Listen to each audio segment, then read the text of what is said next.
Hello friends, the topic I am going to discuss with you is GST.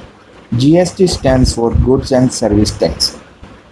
बहुत से लोगों को पता है कि ये जीएसटी एक नया टैक्स सिस्टम है जो इंडियन गवर्नमेंट के द्वारा 1 जुलाई 2017 को लॉन्च किया गया था।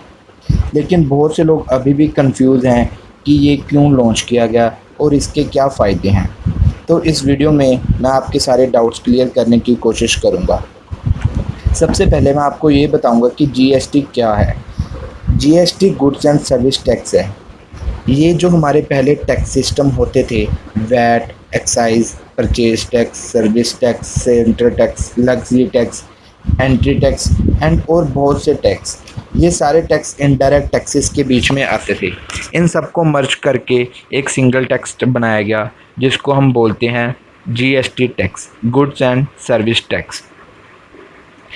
ये जीएसटी लॉन्च करने का मेन जो मोटिव था इंडियन गवर्नमेंट का, वो ये था कि one nation one tax one market, मतलब एक कंट्री है और एक ही टैक्स होना चाहिए।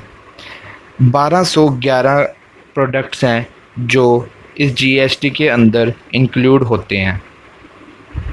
जीएसटी के अंदर 5 स्लैब्स बनाई गई हैं, 0% की, 5% की, 12% की, 18% की, 28% की। ये स्लैब्स इस अकॉर्डिंग बनाई गई हैं कि कौन सी प्रोडक्ट कौन सी स्लैब में आएगा। ये आपके सामने स्क्रीन पर शो हो रहे हैं कि कौन सा प्रोडक्ट कौन सी स्लैब में आ रहा है।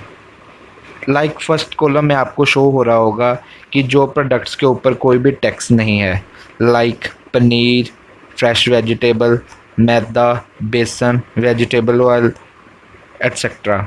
ये सारे प्रोडक्ट्स आप नोट कर सकते हैं कि ये वो प्रोडक्ट्स हैं जो डेली लाइफ में यूज़ होते हैं। मतलब एक गरीब बंदा जो यूज़ करता है और अमीर बंदा भी यूज़ करता है। 5% की स्लैब में आते हैं sugar, T, coffee, milk powder, milk food for babies. ये भी प्रोडक्ट्स रेगुलर यूज़ वाले होते हैं। ऐसे ही 12%, 18% और 28% की स्लैब्स में जो प्रोडक्ट हैं वो आपको शो हो रहे हैं, तो आप वो इजीली पढ़ सकते हो। मोस्टली जो 28% की स्लैब में आएंगे वो प्रोडक्ट्स लग्जरी प्रोडक्ट्स होंगे। आपको पेपर में ये भी क्वेश्चन पूछा जा सकता है, लाइक हेयर ऑयल कौन सी स्लैब में आता है, तो आप इजीली इसका आंसर दे सकते हैं कि ये 18% की स्लैब में आता है। अब आपको मैं ये बताऊंगा कि जीएसटी जो नंबर हम लेंगे तो उसका क्या फॉर्मेट होगा। सबसे पहले जो 2 डिजिट होंगे वो होगा स्टेट कोड, हम जिस कोड से हैं उसके 2 डिजिट वहाँ पे होंगे। उसके बाद PAN number, then entity number, then Z alphabet होगा जो कि बाय डिफ़ॉल्ट होगा, and in the last there is a checksum digit. And next मैं आपको बताऊंगा कि जीएसटी के कंपोनेंट्स कौन से हैं। इसके 3 कंपोनेंट्स हैं, CGST, SGST, IGST. CGST stands for central GST, SGST for state GST and I is for integrated GST. इसका क्या मतलब है, जो सीजीएसटी और एसजीएसटी है ये तब लगेंगे प्रोडक्ट को जब product with in a state एक सिटी से दूसरी सिटी को ट्रांसफ़र हो रहा है। एंड इंटीग्रेटेड जीएसटी तब लगेगा जब एक स्टेट से दूसरी स्टेट जा रहा है। लाइक कोई प्रोडक्ट है वो पंजाब में है और वो हरियाणा में ट्रांसफ़र हो रहा है तो उसके ऊपर आईजीएसटी लगेगा। अगर कोई प्रोडक्ट अमृतसर से होशियारपुर जा रहा है तो उसके ऊपर एसजीएसटी और सीजीएसटी लगेगा। हम ये भी कह सकते हैं कि जो आईजीएसटी है दोनों को सीजीएसटी और एसजीएसटी को मर्ज करके आईजीएसटी पे करना पड़ेगा। ये आपको मैं एक एग्ज़ाम्पल के द्वारा समझाऊंगा। लाइक कोई प्रोडक्ट है ए, वो हमें 500 रुपये का कॉस्ट कर रहा है। ये आपको मैं ये बता रहा हूँ कि जीएसटी से पहले और जीएसटी के बाद क्या डिफरेंस है। ये हमें 500 रुपये का कॉस्ट कर रहा है और जब ये प्रोडक्ट एक सिटी से दूसरी सिटी जा रहा है, लाइक मैंने आपको बताया अमृतसर से होशियारपुर, तो इसके ऊपर वैट लगेगा 10%। तो 10% लगने के बाद प्रोडक्ट की कॉस्ट हो जाएगी 550 रुपये। ये जो पॉइंट है ये मुझे आपको ये बताया कि विद इन अ स्टेट है, और जब एक स्टेट से दूसरी स्टेट जाएगा तो इसमें हम 100 रुपीज़ का मार्जिन ऐड कर लेंगे और उसके ऊपर सीएसटी लगेगा। सीएसटी लगने के बाद प्रोडक्ट की कॉस्ट 715 रुपये हो जाएगी, जो आप आपको पे करनी पड़ेगी। और अब जीएसटी के आने के बाद क्या डिफरेंस हुआ? डिफरेंस ये हुआ कि हाँ, एक जब सिटी से दूसरी सिटी को प्रोडक्ट जा रहा है तो उसके ऊपर सीजीएसटी और एसजीएसटी लगेगा।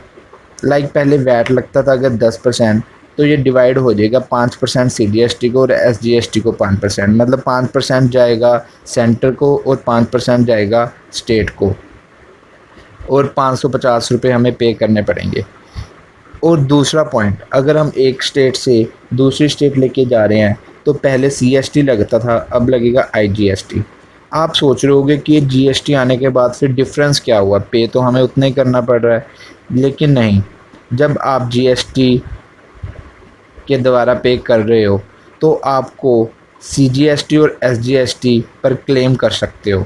मतलब जो आपने 50 रुपये पहले भरे थे वो आपको नहीं भरने पड़ेंगे और आपको सिंपली आईजीएसटी भरना पड़ेगा, जो कि आपका प्रोडक्ट पहले आपको 715 रुपये का पड़ रहा था, अब वो 665 रुपीज़ का पड़ेगा। मतलब जो पहले सिस्टम था टैक्स के ऊपर टैक्स लगना, वो अब ख़त्म हो गया है। अब आपको सिंगल टैक्स ही पे करना पड़ेगा। अब मैं आपको ये बताऊंगा कि जीएसटी नंबर लेना कैसे है। जिन्होंने पहले से ही वैट नंबर, एक्साइज नंबर ले रखा है, उनको कुछ भी नया करने की ज़रूरत नहीं है।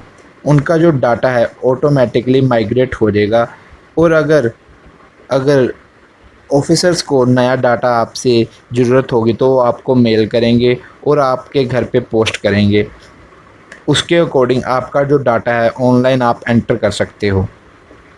अगर किसी ने न्यू जीएसटी नंबर लेना है, जिसने पहले कोई भी वैट नंबर नहीं लिया हुआ, एक्साइज नंबर नहीं लिया हुआ, वो सिंपली ऑनलाइन जाकर जीएसटी नंबर को फ़ाइल कर सकता है।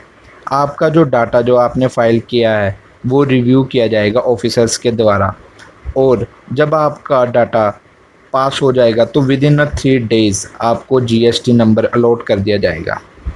अब मैं आपको बताऊंगा कि इसके बेनिफिट्स क्या हैं। सबसे पहला benefit, ease of doing business. GST आने की वजह से बिज़नेस करने में बहुत ही आसानी हो चुकी है। पहले अगर एक बंदे को फैक्ट्री लगानी होती थी, वो सोचता था कि कौन से स्टेट में वो फैक्ट्री लगाए। ये भी था जैसे पंजाब में इतना टैक्स है, हरियाणा में इतना टैक्स है, एमपी में इतना टैक्स है, तो स्टेट के अकॉर्डिंग टैक्स वेरिएशंस थे। लेकिन अब हर स्टेट में सिंगल टैक्स है, तो वो कहीं भी अपनी फैक्ट्री को सेटअप कर सकता है। इसके अलावा जब ट्रक्स थे माल को एक जगह से दूसरी जगह लेके जाते थे, तो उनको बहुत लंबी लंबी क्यूज़ में खड़ना पड़ता था। There are check post and चुंगी भी जिसको हम बोल सकते हैं, वहाँ पे चेकिंग होती थी बिल्स वगैरह की। लेकिन अब ऐसा बिल्कुल नहीं होगा। अब क्योंकि सिंगल टैक्स सिस्टम है तो मूवमेंट्स ऑफ गुड्स क्या है, इजी हो जाएंगी। इसके अलावा हमारी जो इंडियन इकोनॉमी है उसमें भी बहुत ज़्यादा इंक्रीमेंट होगा। लगभग 4.2% हमारी इकोनॉमी में इंक्रीमेंट होगा। 160 कंट्रीज़ हैं जिसमें अब तक जीएसटी लग गया है, और इंडिया में 1 जुलाई 2017 को लगा है।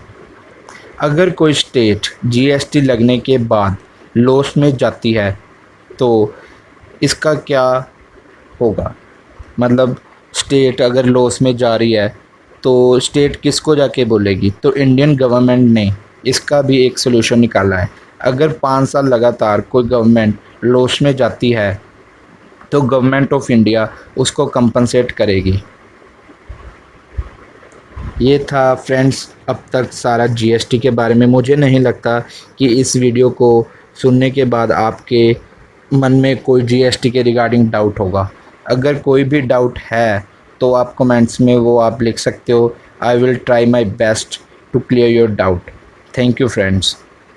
एंड मोर ओवर, मैं अगर आप चाहते हैं कि ऐसे बर्निंग टॉपिक्स मैं आपके सामने लेकर आऊँ तो please like this video and subscribe my channel. अगर आप मेरा चैनल सब्सक्राइब करोगे तो इससे जो भी मैं आपका वीडियो, जो भी बर्निंग टॉपिक्स की वीडियो मैं लेके आऊँगा वो ऑटोमेटिकली आपको शो हो जाएंगी। Thank you friends.